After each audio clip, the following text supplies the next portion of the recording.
Hi, I'm going to explain section 1 of the passage Man Thinking, which consists of paragraph 1 and 2. It is one of those fables which out of an unknown antiquity convey an unlooked-for wisdom, that the gods in the beginning divided man into men, that he might be more helpful to himself, just as the hand was divided into fingers, the better to answer its end. The old fable covers a doctrine ever new and sublime, that there is one man present to all particular men only partially, or through one faculty, and that you must take the whole society to find the whole man. Man is not a farmer or a professor or an engineer, but he is all. Man is a priest and scholar and statesman and producer and soldier. In the divided or social state, these functions are parceled out to individuals, each of whom aims to do his stint of the joint work, while each other performs his. The fable implies that the individual, to possess himself, must sometimes return from his own labor to embrace all the other laborers.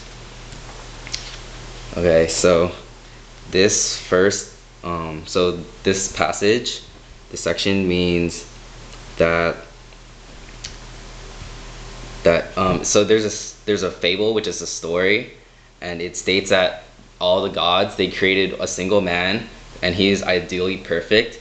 So this ideal man, he was classified as having like the ability to do all professions, and because he knows how to do everything, he has an infinite amount of skills, and he's able to be self-reliant, so he doesn't need to rely on society because he can do everything himself. And so the gods, they split him up into different men, like a society of men, so that they can work efficiently and together as one.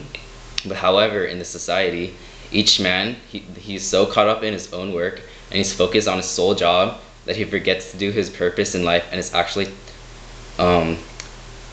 so their purpose in life is to help the other citizens and to serve for the benefit of society. But in today's world, they just focus on themselves and their own benefit. So in the first sentence, it is one of those fables which out of an unknown antiquity convey an unlooked-for wisdom, that the gods in the beginning divided man into men, that he might be more helpful to himself, just as the hand was divided into fingers, the better to answer its end. So this first sentence, it says that there's an ancient and unforeseen story that states that in the beginning of existence, the gods created one man, and he was ideal and he was perfect. But however, they separated into different men, and so each man had his own function and his own specific job, and so he can like concentrate on that one job and like do nothing else. But then, even though they were different, they would still work together as one unit and like be connected.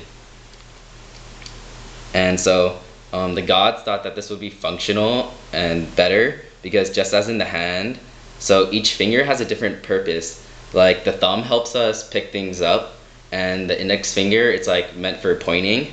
And so like whether our fingers are meant for like writing or waving or putting a ring on it, each finger is an individual and has its own function, just as each man in the society has his own role. And so in the second sentence, the old fable covers a doctrine ever new and sublime, that there is one man, present to all particular men only partially, or through one faculty, and that you must take the whole society to find the whole man. So this sentence is saying that in the ancient story it talks of a doctrine, and the doctrine is like a principle or a policy, and it's so new and so sublime that and so sublime, it means like outstanding or supreme. And so in simpler terms, this fable, it brings up the idea that there is a mighty and absolute man, and he's present in everyone in society because everyone in society has derived from this one ideal man. And so consequently, all of mankind is connected as one, and in order to fully understand the ideal man, that like if we want to see like how the ideal man is actually and should be like, we must look at society as a whole single unit. And so in the third sentence, man is not a farmer or professor or an engineer, but he is all. Man is priest and scholar and statesman and producer and soldier. So this sentence is saying that the ideal man, he's not restricted to a single profession, because he's so self-reliant and individualistic that he's able to perform every single job. and so he doesn't have to like depend on others to thrive and succeed. And so like all at once he's a farmer and a professor and an engineer and so on, so he's everything. And for an example of this is like the ideal man would be like San Jose, because our city, they have like different people and they all do different things and they all work together so that our community can strive and prosper. So like everyone works together. So like an engineer, he helps a mechanic by designing a machine, and then the mechanic builds the machine, and then this machine, the mechanic, he could be building for like a doctor, and so then the doctor uses this new machine that the engineer designed and that the mechanic built to heal the people of San Jose.